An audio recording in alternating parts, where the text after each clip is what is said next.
So somehow you started consuming a bunch of relationship advice content from social media. Maybe you have a favorite influencer who talks about this shit, or maybe you just started getting recommended random podcast clips or whatever from the algorithm. Okay, now you're in a relationship and you don't know whether you should stay with your girlfriend or whether you should leave her. I don't know if she's wife quality or whatever.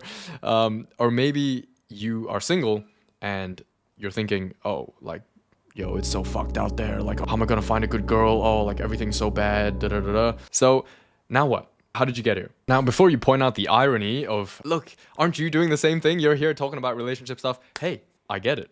Now, at the same time, I'm actually not intending to talk about any relationship. I'm not going to give you any relationship advice in this video.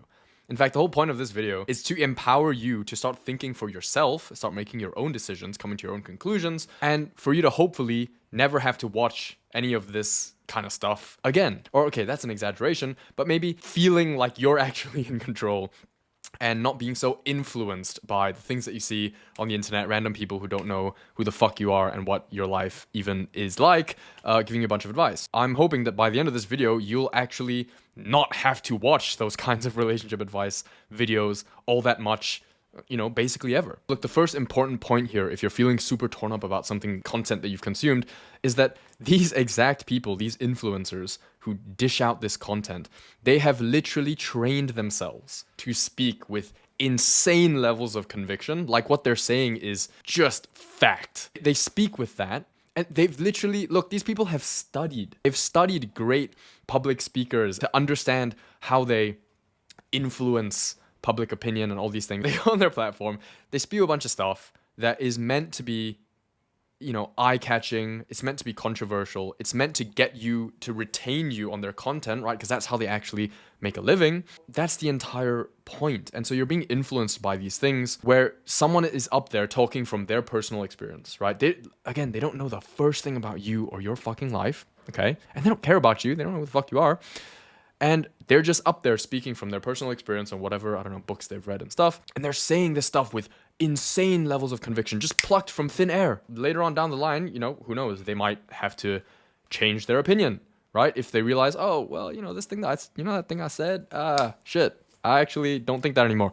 Or they're just gonna have to keep doubling down on whatever position they have taken. So these things tend to become echo chambers, right? You start to consume that kind of content, and you just keep getting recommended similar content over and over again by the algorithm, which is trained to do that. You just wall yourself into one way of thinking without considering all the ways in which you could think about this and making a more rational decision.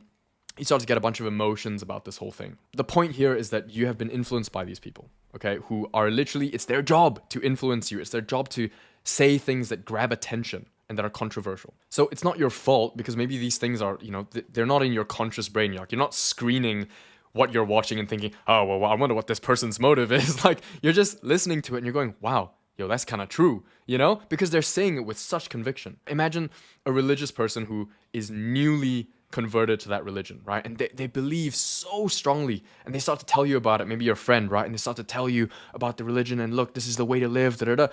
And if they're really like freshly converted and they're super high conviction, they start to say that stuff to you.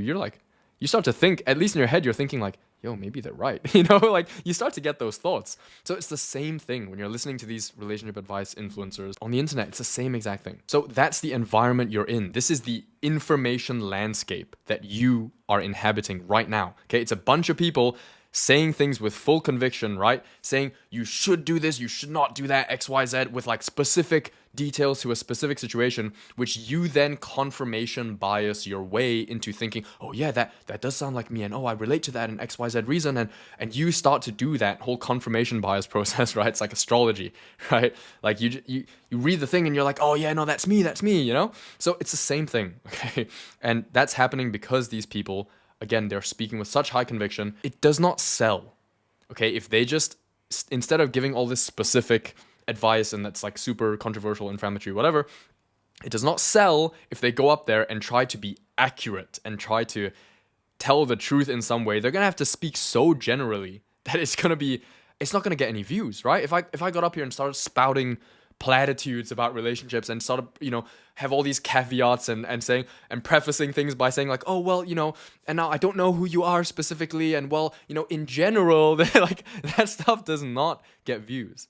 Okay, so that is why all the content like that is so compelling, and that's why you're so affected by it, right? So this is just the first thing to notice, is that it's not your fault, okay? But at the same time, like, start to take some accountability and realize like, okay, I'm being influenced by people who are doing this shit, and they might have motives for doing so, right? And we'll get into that later. Yeah, and it's affecting me, and it's affecting me so much. Now, my only point of this video is that you need to start thinking for yourself. Start training the muscle, your muscle of decision making. Make some fucking mistakes, right? Just say, type shit, take it like a fucking man. At the end of the day, like, you need to decide how you're going to conduct your life and your relationships, and monitor consciously and intentionally the inputs that you receive, right? That are giving you some sort of advice, pointing you in some sort of direction. You need to be very intentional with that kind of stuff that you consume, right? Make sure it's coming from a source that you think is credible, that you trust, that does not have ulterior motives, right? Do they have any other reason to be telling you this thing? Are they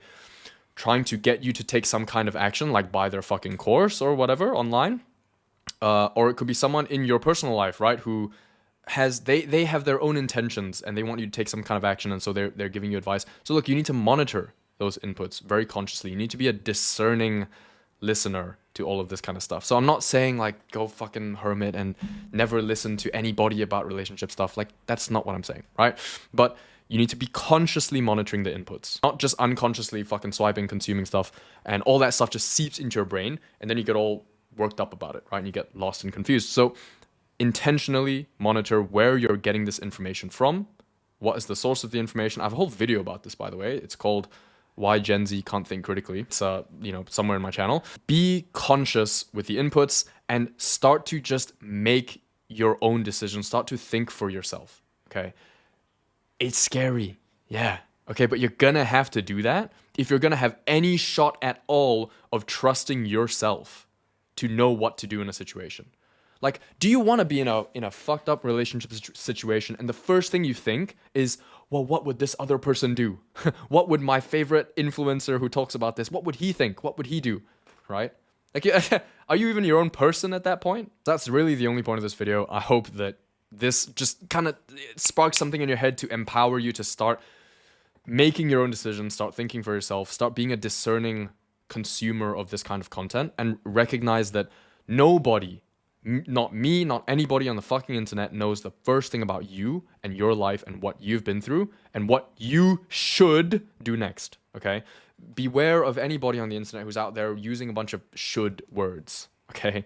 Like, they don't know the first thing about you, okay? So you need to train that muscle yourself, start thinking for yourself, start making your own decisions. I'm at the point in this video where I'm repeating myself, so I'm going to cut it here, and I hope that this was valuable in some way for you. And yep, see you in the next one. Peace.